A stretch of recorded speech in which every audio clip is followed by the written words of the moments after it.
മനുഷ്യന് ചിന്തിക്കുവാൻ പോലും സാധിക്കാത്ത അത്രയും മഹത്തരമായാണ് ഈ പ്രപഞ്ചം സംവിധാനിച്ചിരിക്കുന്നത്.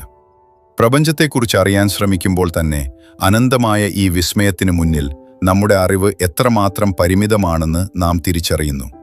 ശാസ്ത്രജ്ഞരുടെ അനുമാനമനുസരിച്ച് ദൃശ്യപ്രപഞ്ചത്തിൽ ഏകദേശം 2 ലക്ഷം കോടി ഗാലക്സികളുണ്ട്. പ്രപഞ്ചമുണ്ടായിട്ട് ഏകദേശം 13.8 ബില്യൺ വർഷങ്ങളായെന്ന് ശാസ്ത്രം പറയുന്നു. ആ സമയം മുതൽ പ്രകാശത്തിന് സഞ്ചരിക്കാൻ കഴിഞ്ഞ ദൂരത്തെയാണ് നമ്മൾ ദൃശ്യപ്രപഞ്ചം എന്ന് വിളിക്കുന്നത്. അതായത് അത്രയും ദൂരത്തു നിന്നുള്ള പ്രകാശം മാത്രമേ നമ്മുടെ അടുത്തെത്തിയിട്ടുള്ളൂ. 2 ലക്ഷം കോടി ഗാലക്സികളുണ്ടെന്ന് പറഞ്ഞല്ലോ. ഇതിൽ ഓരോ ഗാലക്സിയിലും ആയിരക്കണക്കിന് കോടി നക്ഷത്രങ്ങളുണ്ട്. സൂര്യനെ പോലെയുള്ള നക്ഷത്രങ്ങൾ മുതൽ വലിപ്പമേറിയ ചുവന്ന രാക്ഷസ നക്ഷത്രങ്ങളും മങ്ങിയ ചുവന്ന കുള്ളൻ നക്ഷത്രങ്ങളും പ്രപഞ്ചത്തിലുണ്ട്.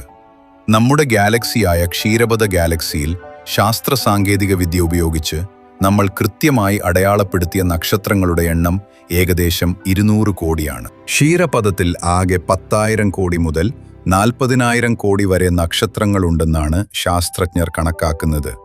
ഈ കോടിക്കണക്കിന് നക്ഷത്രങ്ങൾക്ക് ചുറ്റും ഗ്രഹങ്ങളുമുണ്ടെന്ന് ഓർക്കണം. എന്നാൽ അതിശയിപ്പിക്കുന്ന കാര്യമിതാണ്, ഈ നക്ഷത്രങ്ങളെ ചുറ്റുന്ന കോടിക്കണക്കിന് ഗ്രഹങ്ങളിൽ പലതും ഭൂമിയെപ്പോലെ ജീവൻ നിലനിൽക്കാൻ അനുയോജ്യമായ ദൂരത്തിലായിരിക്കാം സ്ഥിതി ചെയ്യുന്നത്.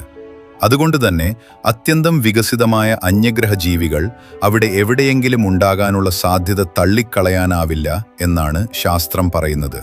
ഈ അഭിപ്രായത്തോട് നിങ്ങൾ യോജിക്കുന്നുണ്ടോ? ഭൂമിക്ക് പുറത്ത് ജീവനുണ്ട് എന്ന് നിങ്ങൾ കരുതുന്നുണ്ടോ? നിങ്ങളുടെ അഭിപ്രായം താഴെ കമന്റ് ചെയ്യൂ.